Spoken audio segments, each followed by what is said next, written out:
বাংলাদেশের নাটক একটা সময় অনেক সুন্দর ফ্যামিলি ড্রামা, অনেক সুন্দর সুন্দর নাটক হতো। তে গত 10-15 10 বছর তারা চলে, 10 বছর ধরে যে নাটকগুলো হচ্ছে ভিউ ব্যবসার কারণে নাটকগুলোর মান, গল্প, স্কিপ সব কিছু একদম মানে লো লেভেলে ধরা চলে। সেইখানে এসে এই সময়ে আমাদের এই গল্প নাটকটি অসম্ভব সুন্দর এবং এই নাটকের প্রতি বাঙালি ভাষাভাষী যারা যত লোক আছেন ফ্যামিলির মানে একটা কানেক্ট হয়ে গেছেন এই নাটকের সাথে।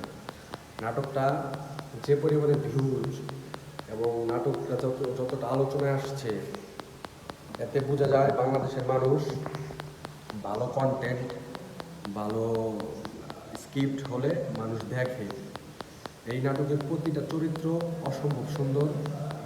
নাটকটি পরিচালনা করছেন মোস্তফা কামাল রাজ। উনি আসলেই এর আগে অনেক নাটক করছেন, সেই নাটকগুলো খুবই সুন্দর এবং ফ্যামিলি নিয়ে দেখার মতো। যেখানে সে মানুষ ভিউর কারণে অনেক সস্তা কন্টেন্ট বানাইছে, সেইখানে এসে আমাদের এই গল্প এটা ব্যতিক্রম এবং সাবলীল এবং আমাদের কালচার সাথে যায়, ফ্যামিলি নিয়ে দেখার মতো একটা নাটক। এই নাটকের 50 পর্বে নাটকটি দেখে অনেক লোক কান্না করছে। হয়তো বা 52 পর্বে এই নাটকটি শেষ হবে। এটা আসলে খুবই দুঃখজনক ঘটনা।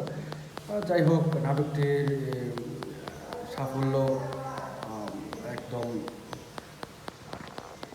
সর্বোচ্চ লেভেলে চলে গেছে ধরা চলে। এই নাটকের প্রতিটি চরিত্র অসম্ভব সুন্দর। ফাহাদ, সামির অসম্ভব সুন্দর, মেহেরিন, সবগুলো চরিত্র, মায়ের ক্যারেক্টার, বাবার ক্যারেক্টার, মামার ক্যারেক্টার, মানে অসম্ভব সুন্দর হয়েছে নাটকটা। আপনাদের কাছে এই নাটকটা আসলে কেমন লাগছে কমেন্ট করে জানিয়ে দেবেন।